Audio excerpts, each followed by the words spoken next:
Hello बच्चों, आज की कक्षा में हम शुरुआत करते हैं क्षितिज भाग 1 पाठ्य पुस्तक कक्षा 9 के पाठ उपभोक्तावाद की संस्कृति से, जिसके रचयिता हैं श्यामाचरण दुबे जी। उपभोक्तावाद की संस्कृति यह एक निबंध है जिसे दुबे जी ने लिखा है, परंतु जैसा कि आप पाठ के शीर्षक से ही जान पाएंगे, उपभोक्तावाद का अर्थ क्या होता है। उपभोक्तावाद अर्थात उपभोग प्लस वाद, यानी किसी भी वस्तु को जब हम उपभोग करते हैं, जब हम उसका इस्तेमाल करते हैं, तो वो वस्तु उपभोग की वस्तु होती है। तो इस वस्तु को, ऐसे अनगिनत वस्तु जो आज हमारे संसार में प्रचलित हैं, उसे हम उपभोक्तावाद के अंतर्गत पढ़ेंगे, इस विषय के अंतर्गत। तो चलिए पाठ को शुरू करने से पूर्व हम श्यामाचरण दुबे जी के बारे में थोड़ी जानकारी प्राप्त कर लें। सबसे पहले मैं आपको बताना चाहूँगी कि श्यामाचरण दुबे जी का जन्म सन 1922 में मध्य प्रदेश के बुंदेलखंड क्षेत्र में हुआ था। नागपुर विश्वविद्यालय से मानव विज्ञान में उन्होंने पीएचडी हासिल की। भारत के अग्रणी समाज वैज्ञानिक रहे हैं और इनका देहांत 1996 में हुआ। श्यामाचरण दुबे जी ने कई पुस्तकों की रचना की, कई कृतियां रची हैं, उनकी रचनाएं बहुत सारी हैं, बट मैं उनकी प्रमुख रचनाओं के बारे में आप लोगों के साथ चर्चा अवश्य करूंगी। उनकी प्रमुख कृतियां हैं मानव और संस्कृति, परंपरा और इतिहास बोध, संस्कृति तथा शिक्षा, समाज और भविष्य, भारतीय ग्राम, संक्रमण की पीड़ा, विकास का समाजशास्त्र और समय और संस्कृति। तो यहाँ हमने देखा कि उनके द्वारा रचित कितने प्रमुख जो कृतियाँ हैं उसके बारे में हमने जानकारी हासिल की। अब आइए इनके बारे में थोड़ा और विशेष जानकारी हासिल करें। प्रोफेसर दुबे ने विभिन्न विश्वविद्यालयों में अध्यापन किया तथा अनेक संस्थानों में प्रमुख पदों पर भी वे रहे। जीवन, समाज और संस्कृति के ज्वलंत विषयों पर उनके विश्लेषण एवं संस्थापनाएं उल्लेखनीय हैं। भारत की जनजातियों और ग्रामीण समुदायों पर केंद्रित उनके लेखों ने बृहद समुदाय का ध्यान आकर्षित किया है। वे जटिल विचारों को तार्किक विश्लेषण के साथ सहज भाषा में प्रस्तुत करते थे, अर्थात किसी भी समस्या को, कितनी भी जटिल समस्या हो, वो उसे बहुत ही सरल और सीधे तरीके से उसका उत्तर, उसका जवाब वो निकाल लेते थे और अपने पाठकों के सामने प्रस्तुत करते थे। उपभोक्तावाद की संस्कृति, जैसा कि मैंने आपको अभी पूर्व बताया ही कि यह एक निबंध है। अब इस पाठ में दुबे जी ने बाजार की गिरफ्त में आ रहे समाज की वास्तविकता को प्रस्तुत यहाँ पर करने की चेष्टा की है। लेखक का ये मानना है कि हम विज्ञापन की चमक दमक के कारण वस्तुओं के पीछे बस अंधाधुन भाग रहे हैं, हमारी निगाह गुणवत्ता पर नहीं है। आगे इसी पाठ में लेखक ने कहा है कि संपन्न और अभिजन वर्ग द्वारा प्रदर्शन पूर्व जीवन शैली अब धीरे धीरे अपनाई जा रही है, जिसे सामान्य जन भी ललचाई निगाहों से अब देख रहे हैं। ये सभ्यता के विकास की एक चिंताजनक बात है जिसे उपभोक्तावाद ने परोसा है। लेखक की यह बात बहुत ही महत्वपूर्ण है कि जैसे जैसे ये दिखावे की संस्कृति अपने पांव पसारेगी या फैलेगी, सामाजिक अशांति और विषमता अपने आप ही बढ़ती जाएगी और बढ़ रही है। आइए अब शुरू करते हैं हम अपना पाठ। पाठ का शीर्षक है उपभोक्तावाद की संस्कृति। तो यहाँ पर लेखक ने कहा है कि धीरे धीरे सब कुछ बदल रहा है। एक नई जीवन शैली अपना वर्चस्व स्थापित कर रही है। उसके साथ आ रहा है एक नया जीवन दर्शन। कौन सा दर्शन? उपभोक्तावाद का दर्शन। यहाँ पर मैं आपको बता दूं, वर्चस्व वर्चस्व जो कि शब्दार्थ है, इसका अर्थ होगा प्रधानता यानी प्रमुख। अब यहाँ पर लेखक ने ये बताने की चेष्टा की है कि धीरे धीरे जब से उपभोक्तावाद हमारी संस्कृति में देखने को मिल रही है या अपने पांव पसार चुकी है, तो इसके फैलाव को देखने पर यह हमें लगता है कि अब हमारे जीवन जीने का जो ढंग है, जो जीवन शैली है, वो धीरे धीरे बदल गई है। और क्या हो गया है, अब बदल के कौन सी शैली आ गई है? लेखक का मानना है कि हमारे रहने सहने का जो ढंग है बदल करके अब वो बन गया है उपभोक्तावाद का दर्शन। यानी अब हम सिर्फ दिखावे पर जी रहे हैं, अब हम अपनी पुरानी संस्कृतियों को भूल गए हैं। आगे बढ़ते हैं। लेखक कह रहे हैं कि उत्पादन बढ़ाने पर जोर है चारों ओर। यह उत्पादन आपके लिए है, आपके भोग के लिए है, आपके सुख के लिए है। सुख की व्याख्या बदल गई है। उपभोग अब भोग ही सुख बन गया है। एक सूक्ष्म बदलाव आया है नई स्थिति में। यहाँ पर बहुत ही साफ तौर पे लेखक ने कहा है कि कैसे धीरे धीरे एडवर्टाइजमेंट यानी कि विज्ञापन जैसे हम पाश्चात्य जो देश हैं, जितने भी यूरोप की जो यूरोपीय देश हैं, हम उसकी देखा देखी नकल कर रहे हैं। अब वहाँ की संस्कृति को हम अनुसरण कर रहे हैं, यानी नकल करने पर आ गए हैं। इसीलिए तो हमारी जीवन शैली में भी बदलाव आ गया है।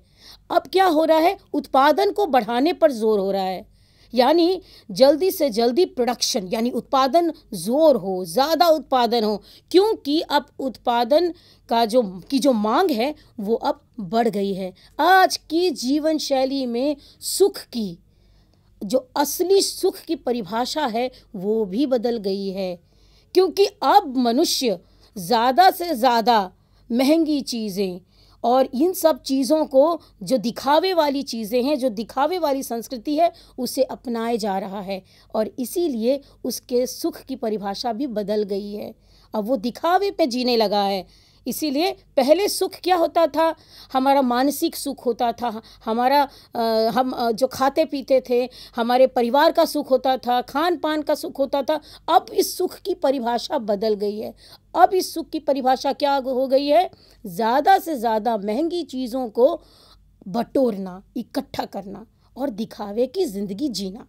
उत्पादन तो आपके लिए है, यह आप भूल जाते हैं कि जाने अनजाने आज के माहौल में आपका चरित्र भी बदल रहा है और आप उत्पाद को समर्पित होते जा रहे हैं। विलासिता की सामग्रियों से बाजार भरा पड़ा है जो आपको लुभाने की जी तोड़ और कोशिश निरंतर करती रहती हैं। यहाँ पर भी लेखक ने विज्ञापन के दुष्प्रभावों के बारे में जिक्र किया है। ये बताया है कि विलासिता जिसकी ज़रूरत हमको नहीं है, जिन चीज़ों की, जिन उत्पादों की, हम उस उत्पाद को आज के दौर में सिर्फ अपनी मान और अपनी प्रतिष्ठा के लिए इकट्ठा करते जा रहे हैं। ये भले इसका इस्तेमाल हम करें या ना करें, परंतु यहाँ पर ये बताने की चेष्टा की है कि लोगों को लुभाने वाली जो विलासितापूर्ण जो सामग्री होती है, छोटे मोटे जो प्रोडक्ट्स होते हैं, उत्पाद होते हैं, वो बाज़ार उनसे पूरा भरा पड़ा है और वे कई अलग अलग ढंग से अपने जो ग्राहक हैं उन्हें ललचाने की चेष्टा कर रहे हैं। दैनिक जीवन में काम आने वाली वस्तुओं को ही ले लीजिए। टूथपेस्ट चाहिए, ये दांतों को मोती जैसा चमकीला बनाता है, या मुंह की दुर्गंध को हटाता है, या मसूड़ों को मजबूत करता है और यह पूर्ण सुरक्षा देता है। इसमें कोई दो मत राय नहीं है। यहाँ पर दुबे जी ने रोज़मर्रा के जीवन में जो वस्तुएं हम इस्तेमाल करते हैं उसका उदाहरण देते हुए उन्होंने हमें ये बताने की कोशिश की है कि देखिए आपको किस तरह से ये विज्ञापन भ्रमित करते हैं। अब यहाँ पर उन्होंने ये बताया है कि दिन की शुरुआत होती है टूथपेस्ट से। टूथपेस्ट में भी उन्होंने यानी जो उत्पादक हैं वे हमारे सामने कई तरह के टूथपेस्ट प्रस्तुत करते हैं, जैसा कि यहाँ पर अभी हमने पढ़ा कि आप ये टूथपेस्ट लीजिए तो आपके दांत मोतियों जैसे चमकीले हो जाएंगे, तो आप ये वाला टूथपेस्ट लीजिए, ये आपके मसूड़ों से दुर्गंध आने से रोकता है, तो आप ये वाला ले लीजिए क्योंकि ये वाला जो टूथपेस्ट है ये आपको पूर्ण सुरक्षा देता है। तो इस तरह के जो लुभावने जो ये सारी चीज़ें होती हैं ये आपके सामने प्रस्तुत किए जाते हैं। वह सब करके जो 3-4 पेस्ट अलग अलग करते हैं, किसी पेस्ट का मैजिक फॉर्मूला है तो कोई बबूल या नीम के गुणों से भरपूर है, तो कोई पेस्ट ऋषि मुनियों द्वारा स्वीकृति तथा मान्य वनस्पति और खनिज तत्वों के मिश्रण से बना है। तो उपभोक्ता के सामने इतनी सारे चॉइस हैं, इतने सारे विकल्प हैं कि आप जिसे चाहिए उसे चुन सकते हैं। उदाहरण के तौर पे आपने देखा होगा कि लोग सोचते हैं कि विज्ञापन को जो देखते हैं ना, उन्हीं चीज़ों को हमारा जो मस्तिष्क है उसे ग्रहण कर लेता है। तो होता क्या है कि ये विज्ञापन जो हैं अपनी गहरी छाप हमारे दिलो दिमाग पर छोड़ देते हैं। और अब तो अलग अलग ब्रांड्स भी आने लग गए हैं, यानी ऐसा हम प्रतीत करते हैं, लोग ऐसा सोचने लगते हैं कि अगर विज्ञापन में फलाना तेल यानी कोई अन्य कोई तेल, केश तेल आप ले लीजिए, कोई तेल का विज्ञापन दिखाया जा रहा है और बार बार अगर दिखाया जा रहा है तो क्या होता है, इसका असर हमारे दिमाग पर पड़ता है और हमारे दिमाग में कहीं ना कहीं ये छवि बन जाती है कि फलाना ढिमका ये जो तेल है ये सबसे अच्छा ब्रांड है और हमें ये ही लेना चाहिए। तो इस तरह है विज्ञापन की दुनिया। अब जैसे मैं आपके सामने एक विज्ञापन का जो गीत है, संगीत है, आपके सामने प्रस्तुत कर रही हूँ। आप देखिए, यदि आपने भी सुना होगा इस गीत को, और इसके द्वारा भले ही हम नहीं जानते हैं, उत्पादक होकर के हम नहीं जानते हैं कि ये जो तेल के बारे में या किसी उत्पाद के बारे में हमको बताया जा रहा है उसकी गुणवत्ता कितनी है, बिना उसे जांचे परखे हम उनकी बातों में आ जाते हैं और कहीं ना कहीं हमारे दिमाग में वो चीज़ घूमती रहती है और हम ये सोचने पर मजबूर हो जाते हैं कि हाँ, ये जो विज्ञापन हमने देखा है इसका ब्रांड बहुत अच्छा है और अब हमें यही लेनी चाहिए और यही उपयोग करना चाहिए, क्योंकि यहाँ पर बात आ जाती है प्रतिष्ठा की। ये ब्रांड अच्छा है यानी मेरी प्रतिष्ठा बढ़ेगी। तो इस तरह का एक विज्ञापन अभी मैंने सुना था, काले घने मुलायम बाल, खिले खिले मतवाले बाल, फलाना ढीम का केश तेल, रेशम सा एहसास जगे, चेहरा कितना खास लगे। तो इस तरह के जो आपने सुना, किस तरह की जो शब्दों का प्रयोग किया गया है, गीत का प्रयोग किया गया है, ये किसी न किसी तरीके से जो सुनने वाले हैं उनके दिमाग में बैठ जाएगा और उसे ये ऐसा लगेगा कि हमें तो बस अब इसी ब्रांड का तेल या कोई अन्य पदार्थ या जो भी वस्तु है उसे खरीदना चाहिए। तो इस तरह की होती है ये विज्ञापन की जादुई दुनिया।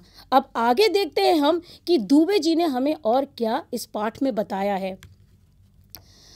उन्होंने शुरुआत की थी टूथपेस्ट से। टूथपेस्ट में जितने भी विकल्प बताए, उससे क्या हुआ, उससे लेने वाला स्वयं भ्रमित हो जाता है कि ये अच्छा है या ये अच्छा है।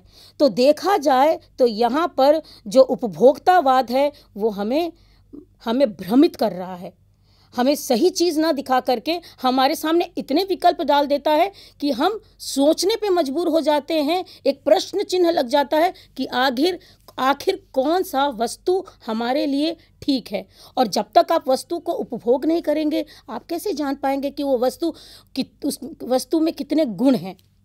अब उन्होंने ये कहा है कि यदि आपका मान लो कि पेस्ट बहुत अच्छा है तो अब पेस्ट के साथ साथ में आपका ब्रश भी अच्छा होना चाहिए, क्योंकि देखिए हर जो विज्ञापन है वो एक एक कड़ी के साथ जुड़ा हुआ है।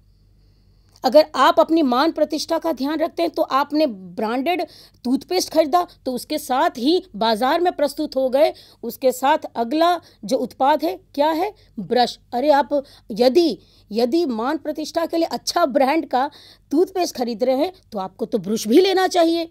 तो इस तरह की जो उपभोक्तावाद की संस्कृति है वो धीरे धीरे हमारी संस्कृति को खाए जा रही है, समाप्त किए जा रही है।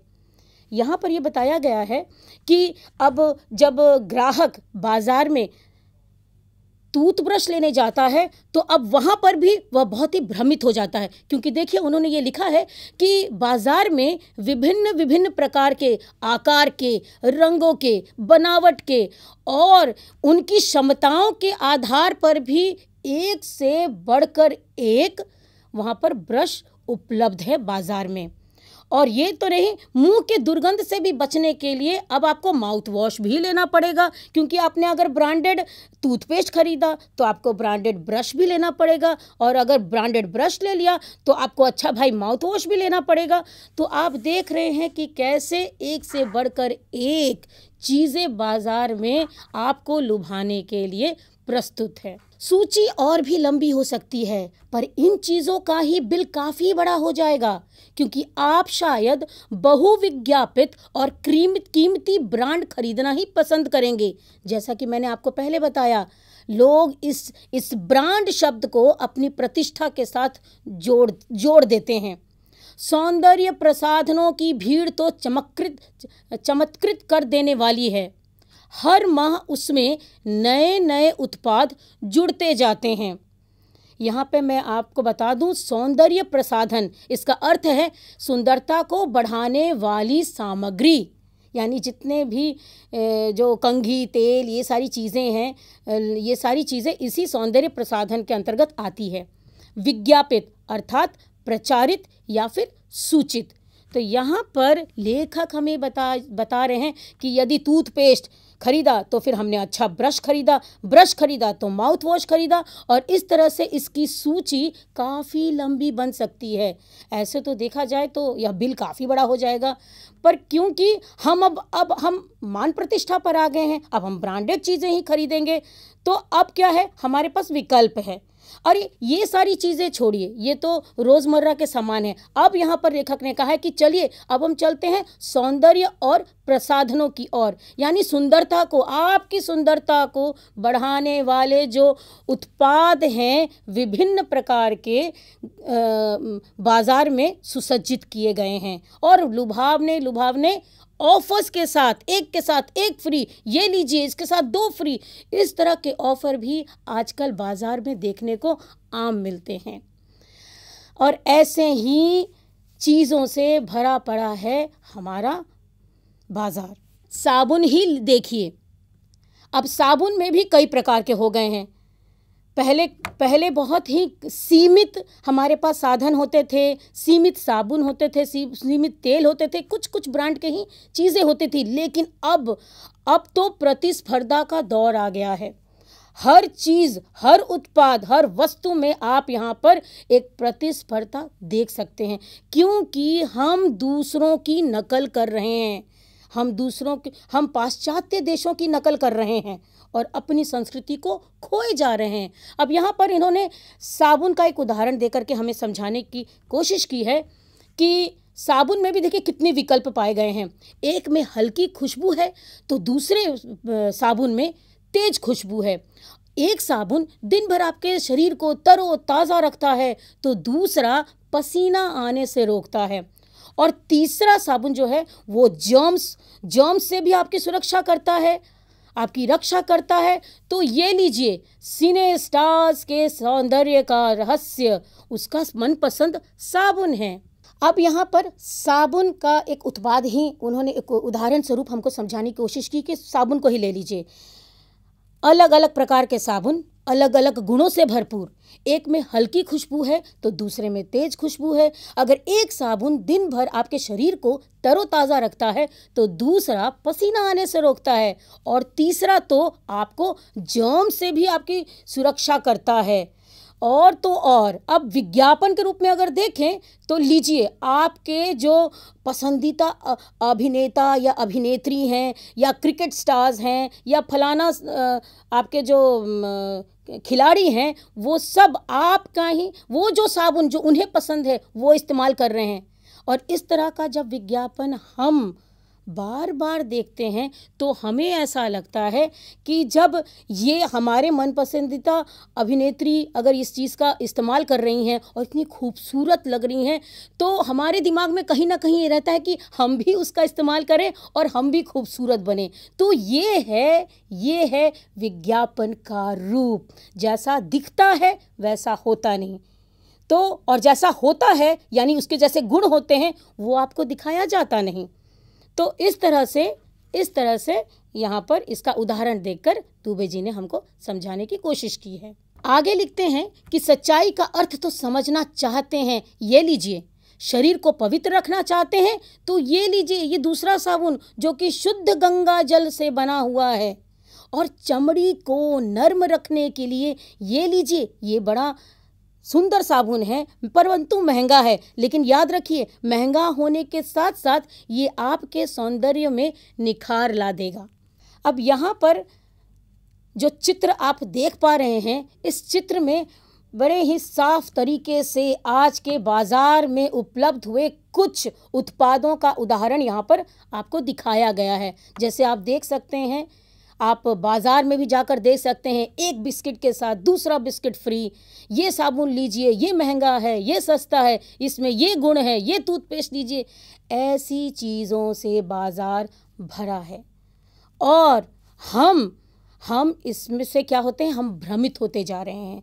ये ही चीज़ है, ये जो विज्ञापन है, ये सारी चीज़ें उपभोक्तावाद की संस्कृति कहलाती है, क्योंकि हम दूसरों का अनुसरण कर रहे हैं, दूसरों के दिखावे में आ रहे हैं और असली सुख की परिभाषा तो हम भूल ही चुके हैं।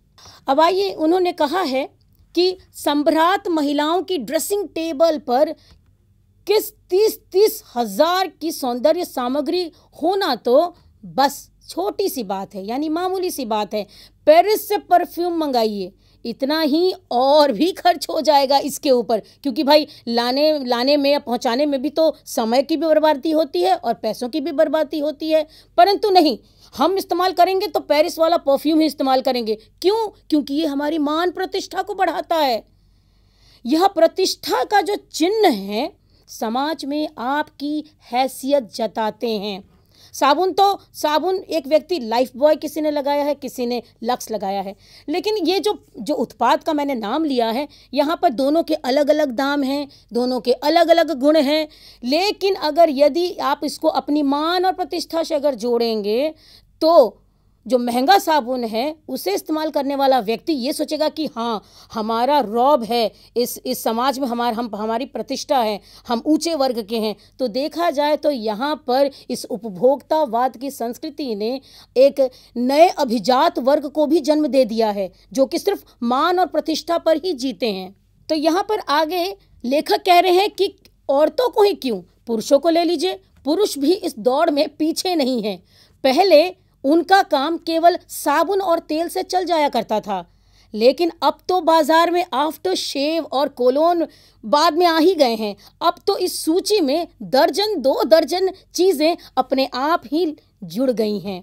तो आप देख पा रहे हैं कि किस प्रकार से ये जो विज्ञापन की जो पाश्चात्य संस्कृति की नकल करने वाली जो सभ्यता है, जो उपभोगवाद की संस्कृति है, अब धीरे धीरे कैसे हमारी संस्कृति को नष्ट करती जा रही है। छोड़िए इस सामग्री को, वस्तु और परिधान की दुनिया में आइए। परिधान का अर्थ होता है वस्त्र। अब इन सब जो हम रोज़मर्रा के जीवन में जो उपभोग करते हैं, जो चीज़ें इस्तेमाल करते हैं, साबुन, तेल, ये वो, इन चीज़ों को छोड़िए, अब आ जाते हैं हम सामाजिक प्रतिष्ठा और मान की बातों पर। अब यहाँ पर सामाजिक, ये मैं ज़रूर कहूँगी कि हम जब घर में रहते हैं तो हमारे परिधान अलग रूप के रहते हैं, यानी हम अलग तरह के वस्त्र पहनते हैं, ठीक है। लेकिन जब हमें किसी शादी में जाते हैं तब हमारा पहनावा, हमारा परिधान बिल्कुल अलग रहता है। हम अपने रूप सज्जा करते हैं, अच्छे वस्त्र पहनते हैं। आखिर क्यों पहनते हैं? क्योंकि ये हमारी मान और प्रतिष्ठा को दर्शाता है। तो यहाँ पर लेखक ने ये कहा है कि वस्तु और परिधान की दुनिया में अब आ जाइए, और अब तो इस समाज में जगह जगह पर बुटीक खुल गए हैं, नए नए डिज़ाइन के परिधान भी बाजार में आ गए हैं। अरे ये ट्रेंडी है और महंगे भी, पिछले वर्ष के फैशन इस वर्ष भी। शर्म की बात है, घड़ी पहले एक समय दिखाती थी और उससे यदि यही काम लेना हो तो 4-5 सौ में तो मिल जाएगी आराम से। तो यहाँ पर लेखक का ये मानना है कि किस प्रकार से हमने उपभोक्तावाद को अपने प्रतिष्ठा से जोड़ लिया है और इसमें ये दूसरे तीसरे नंबर पे आ जाता है परिधान।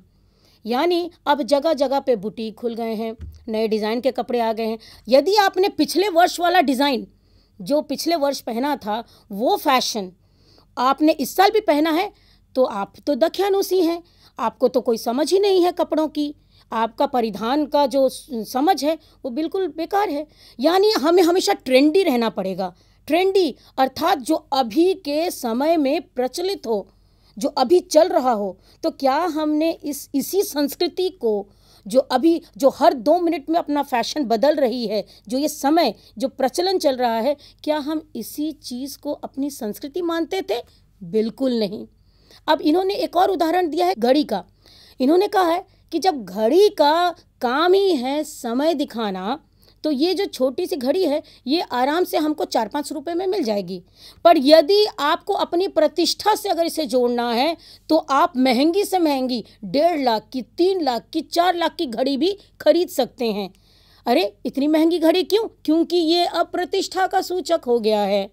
घड़ी का काम तो भले ही महंगी घड़ी हो या सस्ती घड़ी हो, उसका काम ही है समय दिखाना।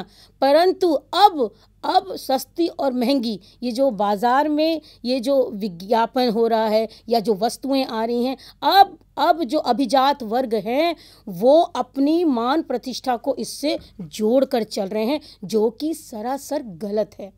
तो चलिए इस पाठ के अंत के बाद अब हम बढ़ते हैं अपने प्रश्न की ओर। पहला प्रश्न, लेखक के अनुसार नई जीवन शैली अपनाने से क्या हुआ है? यानी जो नया हमने जो लाइफस्टाइल यानी जीवन शैली अपनाया है जो दिखावे की, तो उसको अपनाने के बाद और क्या बदलाव आया है? तो यहाँ पर लेखक पूछ रहे हैं कि आखिर किस तरह का बदलाव आया है हमारी जीवन शैली में। तो इसका उत्तर होगा, लेखक के अनुसार नई जीवन शैली अपनाने के साथ ही उपभोक्तावाद का नया सिद्धांत हमारे जीवन में प्रवेश कर रहा है। धीरे धीरे हम उसके अधीन होते जा रहे हैं। दूसरा प्रश्न, उपभोक्तावाद के दर्शन के कारण हमारी जीवन शैली में कैसा बदलाव आया है? उपभोक्तावाद का अर्थ है उपभोग के लिए ही उत्पादन को बढ़ाना, नहीं बल्कि जीवन शैली उपभोक्तावाद से ही प्रेरित है, जिसमें उत्पादन बढ़ाने पर जोर दिया जाता है ताकि उपभोग के लिए साधन उपलब्ध हो सकें। उपभोक्तावाद के दर्शन के कारण हम उत्पाद के प्रति समर्पित होते जा रहे हैं। इसी के साथ अब मैं आज की कक्षा यहीं पर समाप्त करूंगी। धन्यवाद। इसीलिए इस वाक्य को लिखा गया है कि सामान्य जन भी इसे ललचाई निगाहों से देखते हैं और उनकी दृष्टि में एक विज्ञापन की भाषा जो बहुत प्रचलित हुआ करती थी और यहाँ लिखी गई है, यही है राइट चॉइस बेबी, आहा। यानी कि आपका जो चयन है, आपने जो इस्तेमाल किया है, जो चयनित किया है जिस वस्तु को, यह बिल्कुल सही है।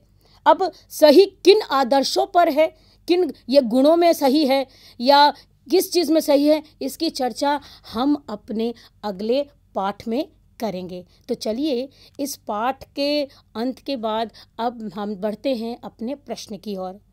पहला प्रश्न, लेखक के अनुसार नई जीवन शैली अपनाने से क्या हुआ है? यानी जो नया हमने जो लाइफस्टाइल यानी जीवन शैली अपनाया है जो दिखावे की, तो उसको अपनाने के बाद और क्या बदलाव आया है? तो यहाँ पर लेखक पूछ रहे हैं कि आखिर किस तरह का बदलाव आया है हमारी जीवन शैली में।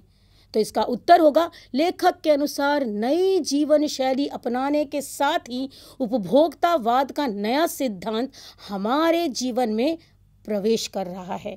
धीरे धीरे हम उसके अधीन होते जा रहे हैं। दूसरा प्रश्न, उपभोक्तावाद के दर्शन के कारण हमारी जीवन शैली में कैसा बदलाव आया है? उपभोक्तावाद का अर्थ है उपभोग के लिए ही उत्पादन को बढ़ाना, नहीं बल्कि जीवन शैली उपभोक्तावाद से ही प्रेरित है, जिसमें उत्पादन बढ़ाने पर जोर दिया जाता है ताकि उपभोग के लिए साधन उपलब्ध हो सकें। उपभोक्तावाद के दर्शन के कारण हम उत्पाद के प्रति समर्पित होते जा रहे हैं। और इसी के साथ अब मैं आज की कक्षा यहीं पर समाप्त करूंगी। धन्यवाद।